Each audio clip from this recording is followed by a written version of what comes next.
안녕하세요, 정승현입니다. 저는 은퇴 설계와 노후 준비 상담을 해온 지 벌써 10년이 넘었습니다. 그동안 수많은 은퇴 상담을 하면서 IRP 계좌 상담도 정말 많이 해봤고요. 연금저축 계좌 설계도 수도 없이 해봤고 금융 자격증도 이렇게 취득했고요. 무튼 100여 개 이상의 연금 관련 자료와 금융 공시를 훑어보면서 얻은 진짜 돈 되는 노후 준비 꿀팁 몇 개 할까요? 5개? 6개? 자, 오늘은 딱 핵심 10가지만 말씀드릴게요. 제가 엄청난 자산가거나 엄청난 투자 고수는 아닙니다. 하지만 확실한 건 수많은 상담을 하면서 느낀 게 있어요. 퇴직하고 나면 회사에서 만들어준 IRP 하나 생기고 노후 준비해야겠다 싶어서 연금저축도 하나 만들어 두었는데 정작 우리 선생님들 문제는 그 다음입니다. 유튜브만 켜도 이것만 담으세요. 이 비율이면 평생 월급 나옵니다. 이대로만 하면 됩니다. 이런 영상은 넘쳐나는데 솔직히 뭐가 맞는지 잘 모르시겠잖아요. 그렇죠? 특히 IRP랑 연금저축은 계좌만 만들어 놓고 방치하는 경우가 정말 많습니다. 그런데 이게 그냥 놔둔다고 알아서 굴러가는 게 아니거든요. 특히 2026년 들어서 연금저축 계좌에도 중요한 변화가 생겼습니다. 이걸 모르고 예전 방식 그대로 가시면 생각보다 큰 손해를 볼 수 있는데요. 그리고 IRP 하시는 분들은 의무 안전자산 때문에 도대체 뭘 넣어야 되는지 몰라서 답답하셨을 거예요. 그래서 많은 분들이 지금 찾고 있는 게 IRP랑 연금저축에 도대체 뭘 담아야 하는지, 어떻게 관리해야 되는지입니다. 그래서 제가 오늘 가져온 게 바로 IRP 연금저축관리법입니다. 뭘 담아야 하는지, 왜 그걸 담아야 하는지, 그리고 어떻게 관리해야 하는지 복잡한 내용 다 빼고 핵심만 정리해 드릴게요. 어쨌든 이제 막 은퇴 준비를 하시는 분들과 IRP 연금저축 만들어 놓고 어떻게 굴려야 할지 막막한 분들께 조금이라도 도움이 되셨으면 하는 마음에서 오늘 영상 하나로 이 고민 끝내드리겠습니다. 영상 시작 전에 구독과 좋아요 꼭 눌러주시고요. 알림 설정으로 보다 빠른 노후 정보 받아가시기 바랍니다. 1:1 무료 상담은 위 전화번호로 신청해주세요. 자, 그럼 바로 시작하겠습니다. 자, 우리가 본격적인 이야기를 하기 전에 이 부분부터 한번 짚고 시작해야 하는데요.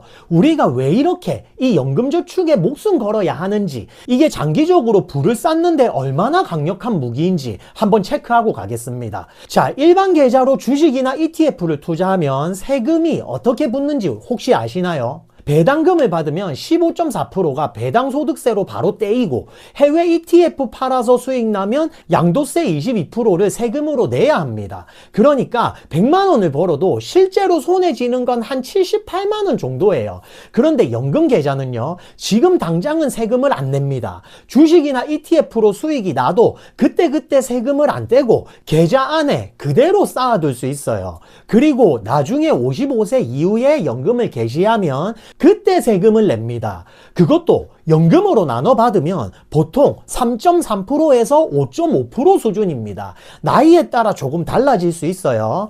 자, 이거를 우리는 가세이연이라고 했죠. 이거는 저희가 공부했습니다. 자, 일반 계좌랑은 비교가 안 됩니다. 이게 연금 계좌를 꼭 해야 하는 이유예요. 딱 두 가지만 기억하시면 돼요. 1억으로 11억 9천만 원 만들었습니다. 여러분들 은행 금리로 1억에서 1억 9천만 원 만들 때 이렇게 해서 1억으로 11억 9천만 원 만들었습니다. 이건 저의 금융 자격증이네요. 남들은 벌써 자산 불리고 있는데 내 돈만 통장에서 멈춰있지는 않나요? 투자는 하고 싶은데 방법을 전혀 모르시겠지요. 물가는 오르고 돈의 가치는 계속 떨어집니다. 투자는 타이밍보다 시스템이에요. 저희 투자자문이 AI로 분석해 여러분들께 직접 포트폴리오를 보내드립니다. 투자자산 전문가의 글로벌 전략으로 시작하세요. 상담 신청은 010-3405-0969로 신청해주세요. 첫 번째, 세액공제입니다. 연금저축이랑 IRP를 합쳐서 1년에 최대 1,800만원까지 넣을 수 있습니다. 하지만 900만원이 넘어가는 돈은 세액공제에 해당이 안 돼요. 그래서 편의상 1년에 900만원까지 넣는 걸로 가정을 해볼게요. 연소득이 5,500만원 이하인 분들은 16.5%, 그 이상인 분들은 13.2%를 연말정산 때 돌려받습니다. 900만원을 꽉 채워 넣으면 각각 148만 5천원, 118만 8천원 정도의 세금으로 돌려받을 수 있는 구조예요. 이건 수익이 아니라 우리가 확정적으로 혜택을 받을 수 있는 있는 거예요. 자, 두 번째는 복리 효과입니다. 일반 계좌는 수익이 날 때마다 세금을 떼고 남은 돈으로 다시 투자합니다. 그런데 연금 계좌는 세금을 바로 안 떼고 수익금 전액을 다시 굴릴 수 있습니다. 처음 1, 2년은 차이가 잘 느껴지지 않을 수 있어요. 그런데 이게 10년, 20년 쌓이면 차이가 엄청나게 벌어져요. 작은 눈덩이가 언덕을 굴러 내려오면서 점점 커지는 느낌 아시죠? 그게 바로 연금 계좌의 가장 큰 장점입니다. 이것도 우리가 복리의 마법이라 불렀었죠. 자, 여기까지가 연금 계좌가 원래부터 좋았던 이유입니다. 그런데 여기서 많은 분들이 이렇게 생각하실 거예요.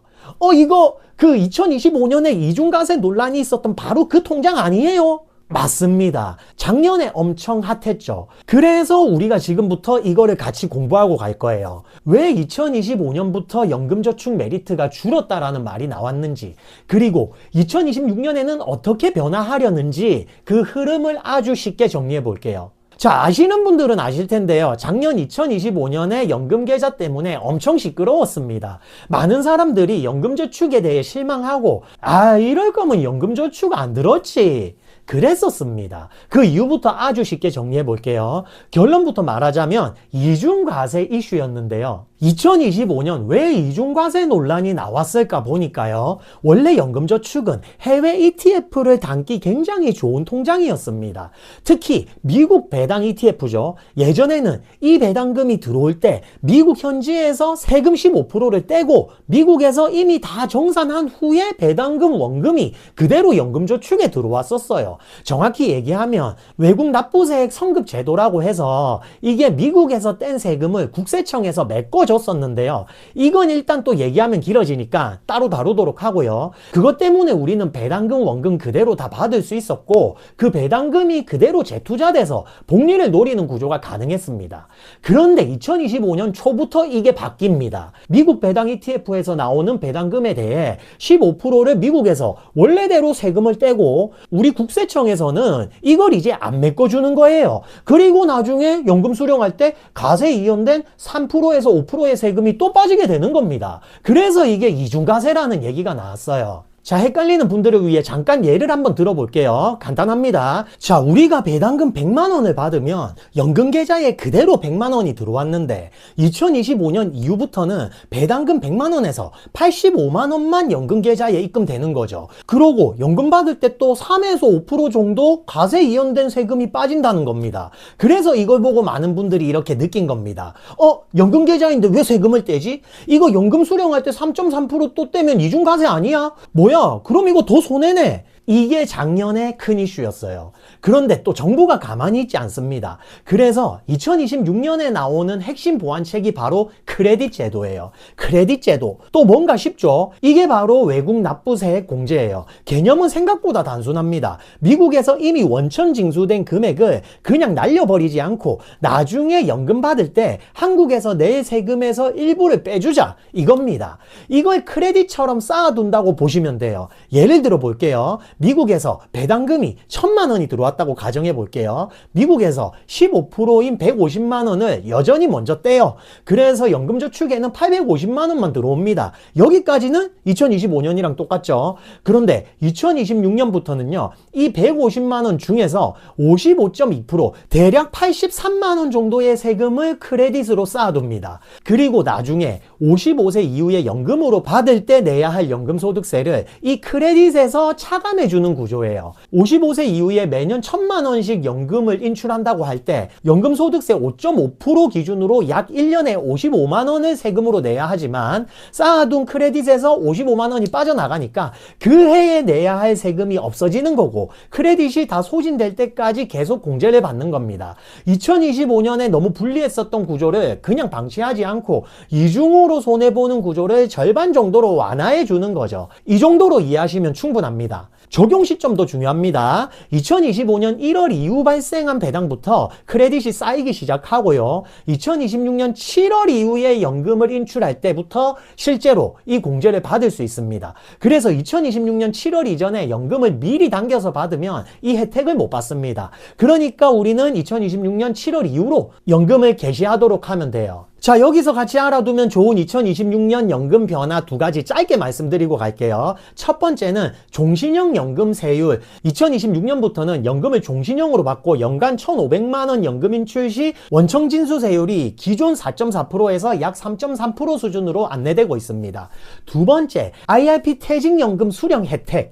퇴직연금을 IRP로 받아서 연금 형태로 아주 길게 나눠 받으면 퇴직소득세를 더 깎아주는 구조가 있는데요. 2026년 1월 1일 이후 수령 개시분부터 20년 초과 수령 구간에 대해 감면율 50%가 신설되는 쪽으로 정리됐습니다. 은퇴 이후까지 길게 보시는 분들한테는 꽤 의미 있는 변화예요. 자, 이제 연금저축 계좌에 뭘 담을지 이야기하기 전에 어떤 기준으로 ETF를 골라야 하는지부터 먼저 정리할게요. 연금저축 계좌는요, 오늘 사고 내일 파는 그런 계좌가 아닙니다. 20년, 길게는 30년 이상 길게 호흡을 가져가야 하는 계좌예요. 그러다 보니까 중요한 건 지금 당장 많이 오를 것 같은 ETF가 아니라 변동성을 버텨주고 장기적으로 우상향하면서 시간이 갈수록 복리가 쌓이는 구조를 만드는 ETF를 선택해야 한다는 겁니다. 그래서 연금저축 계좌 ETF 딱 세 가지 기준만 기억하면 됩니다. 첫 번째, 분산이 잘 되어 있는 ETF.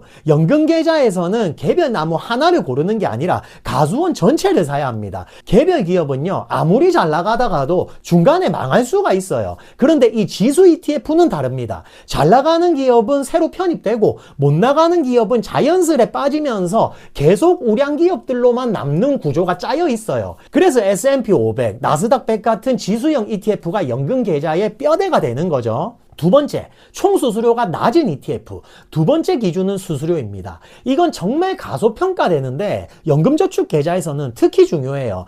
연 0.1%의 수수료 차이. 지금은 별거 아닌 것 같죠? 그런데 이게 20년, 30년 쌓이면 수천만 원 차이로 벌어집니다. 왜냐하면 연금저축 계좌는 자주 사고 파는 구조가 아니고 오래 들고 가는 구조라서 매년 빠져나가는 비용은 그대로 복리의 적이 됩니다. 그래서 연금저축 계좌에서는 구조가 단순하고 총보수가 낮은 ETF를 핵심 자산으로 깔아두는 게 정석입니다. 자, 세 번째, 장기 성장 플러스 배당 구조가 유리한 ETF. 세 번째 기준이 제일 중요합니다. 연금저축 계좌의 진짜 힘은 뭐냐면요, 세금을 당장 정산하지 않고 계좌 안에서 계속 굴릴 수 있다는 점이에요. 일반 계좌는 배당이든 이자든 들어올 때마다 세금이 바로 빠지고 수익이 커지면 또 세금 이슈가 계속 따라옵니다. 그런데 연금저축 계좌는요, 한국에서 세금을 매번 떼는 구조가 아니라 계좌 안에서 수익을 계속 쌓아두고 재투자하면서 키우고 나중에 55세 이후 연금으로 받을 때 그때 정리하는 구조입니다. 이게 시간이 길수록 복리에 유리해요. 그래서 연금저축 계좌에는 장기 성장성이 있는 ETF 그리고 배당을 꾸준히 주는 ETF 조합이 굉장히 잘 맞습니다. 자, 배당 ETF, 해외와 국내는 이렇게 보시면 됩니다. 여기서 많이 헷갈려 하시는데요. 해외 배당 ETF는 2026년부터 크레딧 제도로 어느 정도 보완은 됩니다. 다만 배당금이 아예 세금을 안 떼고 복리 효과를 극대화하는 것을 원한다면 연금계좌에서 국내 상장 배당 ETF를 모으는 게 구조적으로 더 깔끔합니다. 자, 그래서 정리하면 딱 세 가지만 기억하시면 돼요. 분산 잘 된 지수형 ETF, 수수료가 낮은 ETF, 장기 성장 플러스 배당 구조가 유리한 ETF. 이 기준만 지키면 연금저축 계좌 ETF를 아주 쉽게 선택할 수 있습니다. 자, 여러분들 이제 어느 정도 이해되시죠? 여기까지 잘 따라오셨죠? 이제 진짜로 연금저축 계좌에 어떤 ETF를 담아야 하는지 하나씩 구체적으로 짚어볼게요. 앞에서 말씀드린 기준 기억나시죠? 연금저축은 짧게 사고 파는 계좌가 아니라 20년, 30년 끌고 가는 계좌입니다. 이 느낌을 잘 기억해 두시고 따라오시기 바랍니다. 첫 번째, 코덱스 미국 S&P 500. 연금저축 계좌의 가장 기본이자 가장 중요한 ETF입니다. S&P 500은 미국을 대표하는 우량기업 500개에 한 번에 분산 투자하는 지수죠. 이걸 연금저축 계좌에 모으면 왜 좋을까요? 기업 분산이 압도적으로 잘 되어 있어서 한 기업이 망해도 계좌가 흔들리지 않습니다. 잘 나가는 기업은 새로 들어오고 못 나가는 기업은 빠지면서 지수 자체가 계속 살아남는 구조입니다. 또 장기적으로 우상향해온 역사를 가지고 있습니다. 연금저축은 버티기 게임인데 그야말로 S&P 500은 연금저축 계좌에 가장 잘 맞는 자산인 거죠. 그래서 솔직히 말씀드리면 연금저축 계좌에는 S&P 500 하나만 담아도 사실 충분합니다. 자, 두 번째는 타이거 미국 나스닥 100. 수익을 조금 더 가지고 가고 싶다. 이런 분들께 추천하는 두 번째 ETF입니다. 나스닥 100은 애플, 마이크로소프트, 엔비디아 같은 미국의 성장주 중심 ETF입니다. 여기서 나스닥 100의 역할은 수익을 끌어올리는 엔진이에요. 다만 주의할 점이 있어요. 나스닥은 S&P 500보다 변동성이 좀 큽니다. 그래서 연금저축 계좌에서는 S&P 500을 뼈대로 깔고 나스닥 100을 추가 옵션으로 가져가는 게 좋아요. 비율 조절만 잘해도 수익과 안정성을 동시에 가져갈 수 있습니다. 요거를 우리는 리밸런싱이라고 하죠. 자, 세 번째, 타이거 미국 배당 다우존스. 이제부터는 계좌가 출렁거리는 게 너무 무섭다. 이런 분들을 위한 ETF입니다. 미국 배당 다우존스는 배당을 꾸준히 주는 미국 우량기업 배당주 중심 ETF예요. 연금저축 계좌에 배당 ETF를 넣는 이유는요, 수익률보다는 약간 멘탈 관리용입니다. 가격이 떨어져도 배당이 지속적으로 들어오면 그래도 돈 들어오네, 이 생각으로 투자를 유지할 수 있어요. 이 타이거 미국 배당 다우존스는 배당 다우존스 종류 중에서도 ETF의 규모도 크고 거래도 활발하고 수수료가 비교적 낮은 편입니다. 그래서 연금저축 계좌에서 배당 ETF를 하나 고른다면 이런 성격의 ETF가 접근하기 편합니다. 연배당률 3.2%에서 3.6% 정도이고 월배당 종목이에요. 자, 그래서 다시 한번 정리하면 기본은 S&P 500, 수익을 조금 더 원하면 나스닥 100 추가, 변동성이 무섭다면 미배당 다우존스 ETF 섞기, 이 정도면 초보도 쉽게 접근할 수 있는 포트폴리오예요. 성장도 안정성도 배당도 잡을 수 있는 기본적인 구조예요. 자, 여기서부터 찐입니다. IRP 쓰시는 분들은 집중해 주세요. IRP에는 30%는 무조건 안전자산으로 채워야 하는 규칙이 있어요. 연금저축 계좌에는 없는 규칙이죠. 간단히 말하면 주식 등 위험자산 비중이 50% 이하인 상품을 말합니다. 그래서 단순히 예적금이나 채권만 넣을 수 있지만 우리는 그래도 이 규칙을 지키면서 수익을 조금 더 높일 수 있는 종목을 찾아갈 거예요. 자, 첫 번째는 에이스 미국 S&P 500 미국채 혼합 50 액티브 ETF. 이건 S&P 500 지수와 미국 초단기 국채 50%를 섞은 ETF로 안전자산으로 분류되어 있는 종목입니다. 안전자산으로 100% 인정되면서도 실제 주식 비중을 50%까지 넣을 수 있어요. 자, 비슷하게 미국 나스닥 100과 채권을 50대 50으로 섞은 원큐 미국 나스닥 100 미국채 혼합 50 액티브도 있는데 현재 총 보수율이 0.05%로 국내 채권 혼합형 중에 가장 낮아요. 자, 조금 더 공격적으로 가고 싶다면 테슬라 30% 플러스 채권 70%인 타이거 테슬라 채권 혼합, 아니면 엔비디아 30% 채권 70%인 타이거 엔비디아 채권 혼합도 안전자산으로 쓸 수 있겠네요. 자, 두 번째, 코덱스 TDF 시리즈.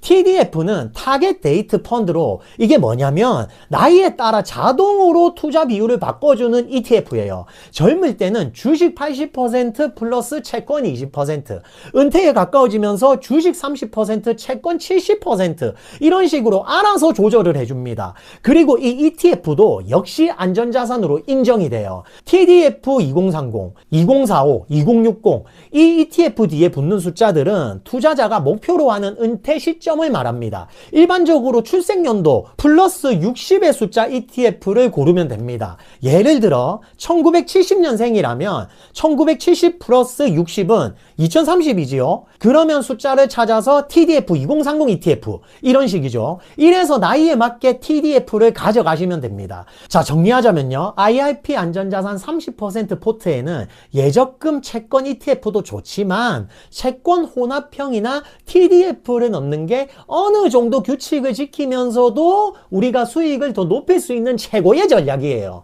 자, 연금저축이랑 IRP는 지금 당장 수익을 내는 통장이 아니라 20년, 30년 끌고 가는 통장입니다. 그래서 연금저축 계좌에는 뭐가 제일 많이 오를지 맞추는 것보다 변동성을 줄이고 끝까지 들고 갈 수 있는 구조를 만드는 게 훨씬 중요합니다. 자, 마지막으로 정리하면 이렇습니다. 연금저축은 S&P 500을 기본 뼈대로 가져가고 수익을 조금 더 원하면 나스닥 100 추가, 계좌 출렁거림이 부담된다면 미국 배당 다우존스 ETF를 일부 섞어주는 전략이면 충분합니다. IRP는 안전자산 30% 규칙만 잘 이해하고 예적금 말고도 채권 혼합형이나 TDF 같은 상품을 활용하면 규칙을 지키면서도 수익 구조를 충분히 만들 수 있다라는 거죠. 자, 오늘은 연금저축 계좌에 뭘 담아야 되는지부터 연금저축과 IRP 운용 방법, 안전자산 30%의 규칙, 그리고 실제 구성 전략까지 평소에 많이 질문 주셨던 부분들을 정리해서 말씀드렸는데요.